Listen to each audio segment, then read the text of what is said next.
Britain is a land scarred by conflict. From the earliest times to the 20th century, our politics, our identity, our language have been shaped by battles fought out on fields like this one. But how many of those battles do we actually remember? Bannockburn, Battle of Hastings. What else helped me? Stirling Castle, possibly. No, I'm stuck after that. It's extraordinary how few battles people know.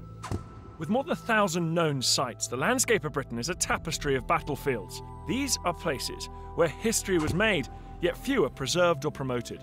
This is Culloden in the Highlands of Scotland, site of the last battle actually fought on British soil.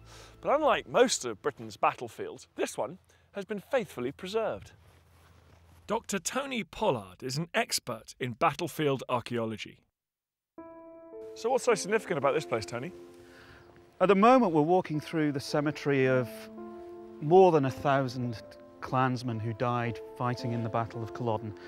The battle was the last gasp, really, of the Jacobite cause, fought in April 1746, and it was the last attempt of the Stuart monarchy to reclaim the crown.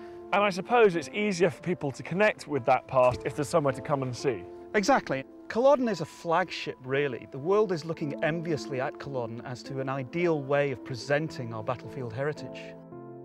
Sadly, out of the thousands of battlefields across Britain, only 100 are preserved. Believe it or not, this is the site of a battle pretty much as important as Culloden. It's the Battle of Prestonpans. It was here that the first clash of the last great Jacobite uprising took place.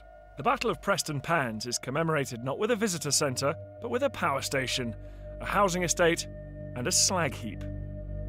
Why isn't this place revered as a sort of national site?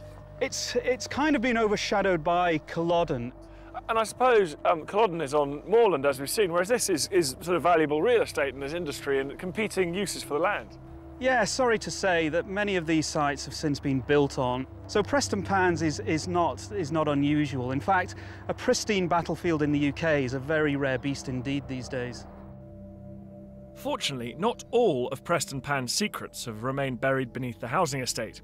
More than 260 years after the battle, excavations of back gardens and open spaces are revealing evidence of this important conflict.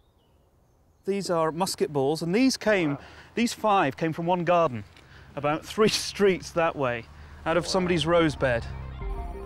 Modern forensic techniques are used to analyse the finds. The indentation on this musket ball, for example, reveals it has been fired but missed its intended human target. And this grape shot, found far from the main battlefield, is challenging established accounts of the battle. There's a little bit of a mystery about that now, whether the Jacobites had a gun that we don't know about, whether they captured the government guns and reused them, or whether the government actually fired at one point back here. So this is an example of the archaeology changing the way we understand the battle, perhaps? It's certainly, if you're going to look at it like a crime scene and forensically, that's a piece of evidence that doesn't fit the picture that the witnesses have been painting. So the story of Prestonpans is far from over. But what of the other neglected battle sites? In Scotland, heritage organisations have worked together to produce a list of known battlefield sites. In England, there's a similar scheme. English Heritage and the Battlefields Trust are producing a list, and it's going to be available online. But even more importantly, there's a project to involve the local communities, to make them custodians of these sites so they can be enjoyed and studied by future generations.